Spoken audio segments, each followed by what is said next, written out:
Hi friends, ಕಬ್ಬಿನ ದರ ನಿಗದಿಗೆ ಆಗ್ರಹಿಸಿ ರೈತರ ಹೋರಾಟ ತೀವ್ರಗೊಳ್ತಿದೆ. ಬೆಳಗಾವಿಯಲ್ಲಿ ಶುರುವಾದ ಈ ಪ್ರತಿಭಟನೆ ಬೇರೆ ಬೇರೆ ಭಾಗಗಳಿಗೂ ಹರಡ್ತಿದೆ. ಹಾಗಾದ್ರೆ ರಾಜ್ಯದಲ್ಲಿ ಎಷ್ಟು ಸಕ್ಕರೆ ಕಾರ್ಖಾನೆಗಳಿವೆ? ಎಷ್ಟು ಕಬ್ಬು ಬೆಳೆಯಲಾಗುತ್ತೆ? 1 ಕೆಜಿ ಸಕ್ಕರೆ ಉತ್ಪಾದಿಸಲು ಎಷ್ಟು ಕಬ್ಬು ಬೇಕು? ಸಕ್ಕರೆ ಕಾರ್ಖಾನೆ ಹೊಂದಿರೋ ರಾಜಕಾರಣಿಗಳು ಯಾರ್ಯಾರು? ಎಲ್ಲವನ್ನ ಈ ವಿಡಿಯೋದಲ್ಲಿ ಹೇಳ್ತೀವಿ. ಅದಕ್ಕೂ ಮುನ್ನ ನೀವಿನ್ನು ನಮ್ಮ ಚಾನಲ್ಗೆ ಸಬ್ಸ್ಕ್ರೈಬ್ ಆಗಿಲ್ಲ ಅಂದ್ರೆ ಈಗಲೇ ಆಗಿ ಪಕ್ಕದ ಬೆಲ್ ಐಕಾನ್ ಮೇಲೆ ಕ್ಲಿಕ್ ಮಾಡಿ. ಕರ್ನಾಟಕದಲ್ಲಿ ಕಬ್ಬು ಉತ್ಪಾದನೆ ಎಷ್ಟಿದೆ? ರಾಜ್ಯದ ಪ್ರಮುಖ ಬೆಳೆಗಳಲ್ಲಿ ಕಬ್ಬು ಕೂಡ ಒಂದಾಗಿದೆ. ಇಡೀ ದೇಶದಲ್ಲಿ ಕಬ್ಬು ಬೆಳೆಯಲ್ಲಿ ಉತ್ತರ ಪ್ರದೇಶ ಮತ್ತು ಮಹಾರಾಷ್ಟ್ರ ಬಳಿಕ ಕರ್ನಾಟಕ 3ನೇ ಪ್ಲೇಸ್ ಪಡ್ಕೊಂಡಿದೆ. ಇಲ್ಲಿ ವರ್ಷಕ್ಕೆ 62 ಟನ್ ವರೆಗೆ ಕಬ್ಬು ಬೆಳೆಯಲಾಗುತ್ತೆ. ರಾಜ್ಯದ 16 ಜಿಲ್ಲೆಗಳಲ್ಲಿ ರೈತರು ಕಬ್ಬನ್ನೇ ಬದುಕಿಗೆ ಆಧಾರ ಮಾಡಿಕೊಂಡಿದ್ದಾರೆ. ಬೆಳಗಾವಿ, ಬಾಗಲಕೋಟೆ, ವಿಜಯಪುರ, ಮಂಡ್ಯ, ಮೈಸೂರು, ಚಾಮರಾಜನಗರ, ಬೀದರ್ ಕಬ್ಬು ಬೆಳೆಯೋ ಜಿಲ್ಲೆಗಳಲ್ಲಿ ಪ್ರಮುಖವಾಗಿವೆ. ಅದರಲ್ಲೂ ಉತ್ತರ ಕರ್ನಾಟಕದಲ್ಲಿ ಅತಿ ಹೆಚ್ಚು ಪ್ರಮಾಣದಲ್ಲಿ ಕಬ್ಬು ಬೆಳೀತಾರೆ. 2024-25ನೇ ಸಾಲಿನ ಲೆಕ್ಕಾಚಾರ ತಗೊಂಡ್ರೆ ಒಟ್ಟು 52 ಕೋಟಿ 20 ಲಕ್ಷ ಟನ್ ಕಬ್ಬು ಅರೆಯಲಾಗಿದೆ. ಇನ್ನು 41,88,000 ಟನ್ ಸಕ್ಕರೆ ಉತ್ಪಾದನೆಯಾಗಿದೆ. ಕೋಟ್ಯಾಂತರ ಜನರ ಬದುಕಿಗೆ ಆಧಾರ. ಕಬ್ಬು ಬೆಳೆ ರಾಜ್ಯದ ಸುಮಾರು ಲಕ್ಷಾಂತರ ರೈತರಿಗೆ ಮತ್ತವರ ಕುಟುಂಬಕ್ಕೆ ಜೀವನದ ಆಧಾರವಾಗಿದೆ. ಕಬ್ಬು ಬೆಳೆಯ ಕೃಷಿ, ಕಟಾವು, ಸಾಗಾಟ ಅಂತ ಅದೆಷ್ಟೋ ಜನರಿಗೆ ಉದ್ಯೋಗ ಸಿಕ್ಕಂತಾಗುತ್ತೆ. ಅಲ್ಲದೆ 10 ಸಕ್ಕರೆ ಕಾರ್ಖಾನೆಗಳಿದ್ದು ಇದರಿಂದಲೂ ಲಕ್ಷಾಂತರ ಜನರಿಗೆ ಕೆಲಸ ಸಿಕ್ತಿದೆ. ಇತ್ತೀಚೆಗೆ ಕಾರ್ಯಕ್ರಮವೊಂದರಲ್ಲಿ ಮಾತನಾಡಿದ್ದ ಸಕ್ಕರೆ ಸಚಿವ ಶಿವಾನಂದ ಪಾಟೀಲ್, ಸಕ್ಕರೆ ಉದ್ಯಮದಿಂದ ರಾಜ್ಯದ ಬೊಕ್ಕಸಕ್ಕೆ ವರ್ಷಕ್ಕೆ 25,000 ಕೋಟಿ ರೂಪಾಯಿ ಆದಾಯ ಬರ್ತಿದೆ ಅಂತ ಹೇಳಿದ್ರು. ಕಬ್ಬು ಬೆಳೆಗೆ ಈಗ ಎಷ್ಟು ಬೆಲೆ ಇದೆ? ರಾಜ್ಯದಲ್ಲಿ ಇನ್ನೂ ಸರ್ಕಾರದ ಕಡೆಯಿಂದ ಕಬ್ಬಿಗೆ ಒಂದು ನಿರ್ದಿಷ್ಟ ಬೆಲೆ ನಿಗದಿಪಡಿಸಿಲ್ಲ. ಹೀಗಾಗಿ ಒಂದೊಂದು ಜಿಲ್ಲೆಯಲ್ಲಿ ಒಂದು ದರಕ್ಕೆ ಕಬ್ಬನ್ನ ಖರೀದಿಸಲಾಗ್ತಿದೆ.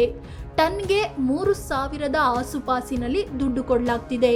ಅಂದ್ರೆ ಕೆಜಿಗೆ 3 ರೂಪಾಯಿ ಅಷ್ಟೇ. ಹೀಗಾಗಿ ಕಬ್ಬಿಗೆ ಪ್ರತಿ ಟನ್ಗೆ ಕನಿಷ್ಠ 3,500 ರೂಪಾಯಿ ಫಿಕ್ಸ್ ಮಾಡಬೇಕು ಅಂತ ರೈತರು ಆಗ್ರಹಿಸುತ್ತಿದ್ದಾರೆ. ಮಹಾರಾಷ್ಟ್ರದಲ್ಲಿ ಪ್ರತಿ ಟನ್ ಕಬ್ಬಿಗೆ 4,000 - 6,000 ರೂಪಾಯಿವರೆಗೆ ಬೆಲೆ ಇದೆ. ಇನ್ನು ರಾಜ್ಯದಲ್ಲಿ ರೈತರಿಂದ ಕಬ್ಬು ಖರೀದಿಸೋ ಫ್ಯಾಕ್ಟರಿಗಳು ಕೊಡೋ ದುಡ್ಡನ್ನು ಕೂಡ ನ್ಯಾಯವಾಗಿ ಕೊಡ್ತಿಲ್ಲ. ಸಾವಿರಾರು ಕೋಟಿ ರೂಪಾಯಿ ಬಾಕಿ ಉಳಿಸಿಕೊಂಡಿವೆ. ಇದೇ ವರ್ಷ ಫೆಬ್ರವರಿಯ ಲೆಕ್ಕ ತಗೊಂಡ್ರೆ ರೈತರಿಗೆ ಕಾರ್ಖಾನೆಗಳು ಒಟ್ಟಾರೆಯಾಗಿ 1,832 ಕೋಟಿ ರೂಪಾಯಿ ಬಾಕಿ ಉಳಿಸಿಕೊಂಡಿದ್ವು. ರಾಜ್ಯದಲ್ಲಿ ಎಷ್ಟು ಸಕ್ಕರೆ ಕಾರ್ಖಾನೆಗಳಿವೆ? ಕರ್ನಾಟಕ ಸರ್ಕಾರದ ಕಬ್ಬು ಅಭಿವೃದ್ಧಿ ಹಾಗೂ ಸಕ್ಕರೆ ನಿರ್ದೇಶನಾಲಯ ವೆಬ್ಸೈಟ್ನಲ್ಲಿರೋ ಮಾಹಿತಿ ಪ್ರಕಾರ ರಾಜ್ಯದಲ್ಲಿ ಒಟ್ಟು 71 ಸಕ್ಕರೆ ಕಾರ್ಖಾನೆಗಳಿವೆ. ಅವುಗಳಲ್ಲಿ ಅತಿ ಹೆಚ್ಚು ಕಾರ್ಖಾನೆಗಳು ಬೆಳಗಾವಿಯಲ್ಲೇ ಇದ್ದು ನಂಬರ್ 1 ಪ್ಲೇಸ್ ಪಡ್ಕೊಂಡಿದೆ. ಈ ಕಾರ್ಖಾನೆಗಳಲ್ಲಿ ಖಾಸಗಿ, ಸಹಕಾರಿ ಮತ್ತು ಸಾರ್ವಜನಿಕ ವಲಯದ ಕಾರ್ಖಾನೆಗಳು ಸೇರಿವೆ.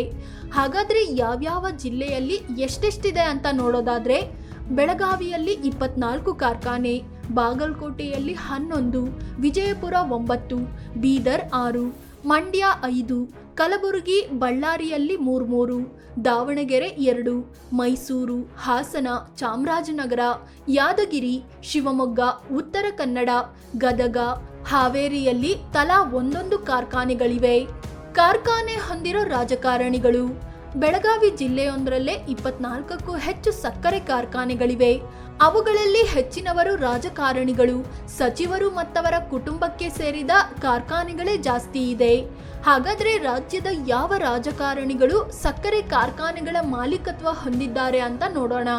ಲೋಕೋಪಯೋಗಿ ಸಚಿವ ಮತ್ತು ಜಿಲ್ಲಾ ಉಸ್ತುವಾರಿ ಸಚಿವ ಸತೀಶ್ ಜಾರಕಿಹೊಳಿ ಒಡೆತನದಲ್ಲಿ 2 ಕಾರ್ಖಾನೆಗಳಿವೆ. ಮಹಿಳಾ ಮತ್ತು ಮಕ್ಕಳ ಕಲ್ಯಾಣ ಅಭಿವೃದ್ಧಿ ಸಚಿವೆ ಲಕ್ಷ್ಮೀ ಹೆಬ್ಬಾಳ್ಕರ್ ಒಡೆತನದಲ್ಲಿ 1 ಸಕ್ಕರೆ ಕಾರ್ಖಾನೆ ಇದೆ. ಅಲ್ಲದೆ ಲಕ್ಷ್ಮೀ ಹೆಬ್ಬಾಳ್ಕರ್ ಸಹೋದರ ಚನ್ನರಾಜ್ ಹಟ್ಟಿಹೊಳಿ ಮಾಲೀಕತ್ವದಲ್ಲೂ 1 ಸಕ್ಕರೆ ಕಾರ್ಖಾನೆ ಇದೆ. ಮಾಜಿ ಸಚಿವ ಹಾಲಿ ಶಾಸಕ ರಮೇಶ್ ಜಾರಕಿಹೊಳಿ ಮಾಲೀಕತ್ವದ 1 ಕಾರ್ಖಾನೆ ಇದೆ. ಬಿಜೆಪಿ ಶಾಸಕ ಬಾಲಚಂದ್ರ ಜಾರಕಿಹೊಳಿ ಮಾಲೀಕತ್ವದಲ್ಲೂ 1 ಕಾರ್ಖಾನೆ ಇದೆ. ಬೆಳಗಾವಿ ರಾಜಕೀಯದಲ್ಲಿ ಪ್ರಬಲವಾಗ್ತಿರೋ ಕತ್ತಿ ಕುಟುಂಬದ ಒಡೆತನದಲ್ಲೂ 1 ಸಕ್ಕರೆ ಕಾರ್ಖಾನೆ ಇದೆ. ಕಾಂಗ್ರೆಸ್ ಶಾಸಕ ಲಕ್ಷ್ಮಣ್ ಸವದಿ ಕುಟುಂಬದ ಹಿಡಿತದಲ್ಲೂ 1 ಸಕ್ಕರೆ ಕಾರ್ಖಾನೆ ಇದೆ. ಬಿಜೆಪಿ ಶಾಸಕಿ ಶಶಿಕಲಾ ಜೊಲ್ಲೆ ಕುಟುಂಬದ ಹಿಡಿತದಲ್ಲಿ 2 ಕಾರ್ಖಾನೆಗಳಿವೆ. ಬಿಜೆಪಿ ನಾಯಕ ಪ್ರಭಾಕರ್ ಕೋರೆ ಒಡೆತನದಲ್ಲಿ 3 ಸಕ್ಕರೆ ಕಾರ್ಖಾನೆಗಳಿವೆ. ಬಿಜೆಪಿ ಮಾಜಿ ಶಾಸಕ ಶ್ರೀಮಂತ ಪಾಟೀಲ್ ಮತ್ತು ಬಿಜೆಪಿ ನಾಯಕ ಮಹದೇವಪ್ಪ ಯಾದವಡ ಮಾಲೀಕತ್ವದಲ್ಲಿ ತಲಾ 1 ಸಕ್ಕರೆ ಕಾರ್ಖಾನೆಗಳಿವೆ. ಕಾಂಗ್ರೆಸ್ ಶಾಸಕ ಶಾಮನೂರು ಶಿವಶಂಕರಪ್ಪ ಕೂಡ ಸಕ್ಕರೆ ಕಾರ್ಖಾನೆ ಹೊಂದಿದ್ದಾರೆ. ಹೀಗೆ ಸರ್ಕಾರವನ್ನೇ ಬುಡಮೇಲು ಮಾಡೋ ತಾಕತ್ತಿರೋ ದಿಗ್ಗಜ ರಾಜಕಾರಣಿಗಳೇ ಸ್ವಂತ ಸಕ್ಕರೆ ಕಾರ್ಖಾನೆಗಳನ್ನ ಹೊಂದಿದ್ದಾರೆ. ಹೀಗಾಗಿಯೇ ಈ ಪ್ರಭಾವಿಗಳ ವಿರುದ್ಧ ಹೋಗಿ ದರ ನಿಗದಿ ಮಾಡಲು ಸರ್ಕಾರ ಮುಂದಾಗ್ತಿಲ್ಲ ಅನ್ನೋದು ರೈತರ ಆರೋಪ. ವೀಕ್ಷಕರೇ, ಇದು ರಾಜ್ಯದ ಕಬ್ಬು ಬೆಳೆಯ ಬಗ್ಗೆ. ಯಾವ ರಾಜಕಾರಣಿಗಳು ಸ್ವಂತ ಕಾರ್ಖಾನೆ ಹೊಂದಿದ್ದಾರೆ ಅನ್ನೋದ್ರ ಬಗ್ಗೆ ಮಾಹಿತಿಯನ್ನ ನೀಡೋ ಪ್ರಯತ್ನ. ಈ ಬಗ್ಗೆ ನಿಮಗೇನನ್ಸುತ್ತೆ? ಈ ಪ್ರಭಾವಿಗಳ ಕಾರಣದಿಂದಲೇ ಸರ್ಕಾರ ದರ ನಿಗದಿಗೆ ಹಿಂದೇಟು ಹಾಕ್ತಿದೆಯಾ? ಕಾಮೆಂಟ್ ಮಾಡಿ ಹೇಳಿ. ಅದೇ ರೀತಿ ನೀವಿನ್ನೂ ನಮ್ಮ ಚಾನಲ್ಗೆ ಸಬ್ಸ್ಕ್ರೈಬ್ ಆಗಿಲ್ಲ ಅಂದರೆ ಈಗಲೇ ಆಗಿ ಪಕ್ಕದ ಬೆಲ್ ಐಕಾನ್ ಮೇಲೆ ಕ್ಲಿಕ್ ಮಾಡಿ. ಧನ್ಯವಾದ.